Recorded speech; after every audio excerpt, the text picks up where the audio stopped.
Hello and welcome back to the video on the Football Zone and to a midweek review, reviewing the Premier League fixtures taking place this midweek, and started things off with a big win for Arsenal, 2-1 win against Forest away. And yeah, it's Gabby Jesus and Saka with the 2 goals to put them 2-0 up. Forest got one back late on, but in the end it just proved to be a consolation goal, and Arsenal held on to a win, and yeah, a thoroughly deserved win at that. Big win for them. They kind of feels like they're back in business now, 2 points behind Liverpool, but they haven't played a game more, but yeah, kind of back in it now. And Forest looking over their shoulders with that Luton win that we're going to touch on now.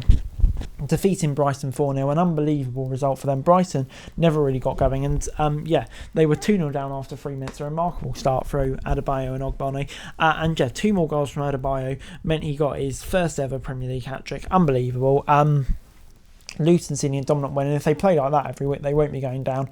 Yeah, a remarkable performance. Brighton just didn't turn up. A really shocking display from them. But for Luton, a massive win out of the relegation zone, and what a massive confidence booster that could be. But moving on into Fulham 0, Everton 0 at the Cottage.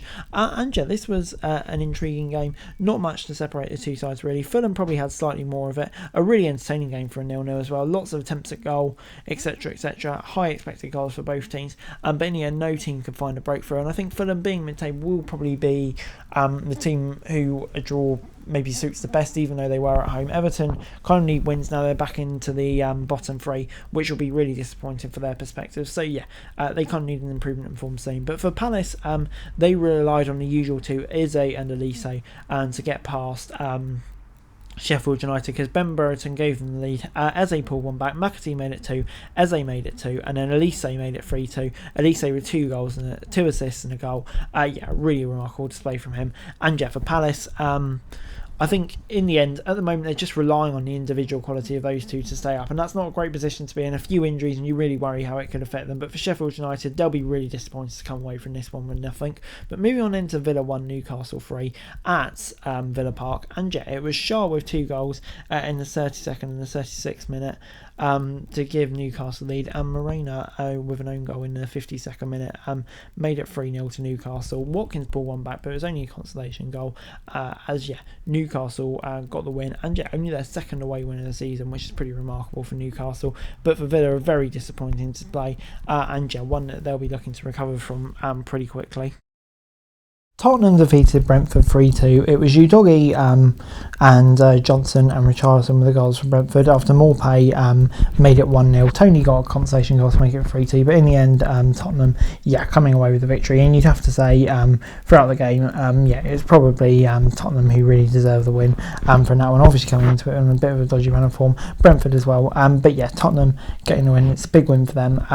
Yeah, as they continue their pursuit for the Champions League places. But moving on then to Man City against Burnley, and yeah, it was a comfortable win for Man City, you'd thought, hey, and that's exactly how it turned out to be. Alvarez with a brace, Rodri made it 3-0 in the 46th minute, and yeah, from then on it was basically game over. It was always going to be interesting to see how the Pep company battle kind of played out, but yeah, played out exactly as we expected. Burnley did get a consolation goal in the 93rd minute, but except for that, not too much to shout about. But I think they probably can take solace from the fact they didn't get battered like some teams have been at the Etihad over the past few years. But moving on then to Liverpool 4, Chelsea 1, and a huge result for Liverpool. Conor Bradley scored in the 39th minute. Before that, Jota scored in the 23rd minute. Then you got Szoboszlai and Diaz, and Kunku made it 3-1. But yeah, in the end, Chelsea were battered here by Liverpool, and you know, it's a Liverpool side, you know, look not quite as experienced and strong as they once did.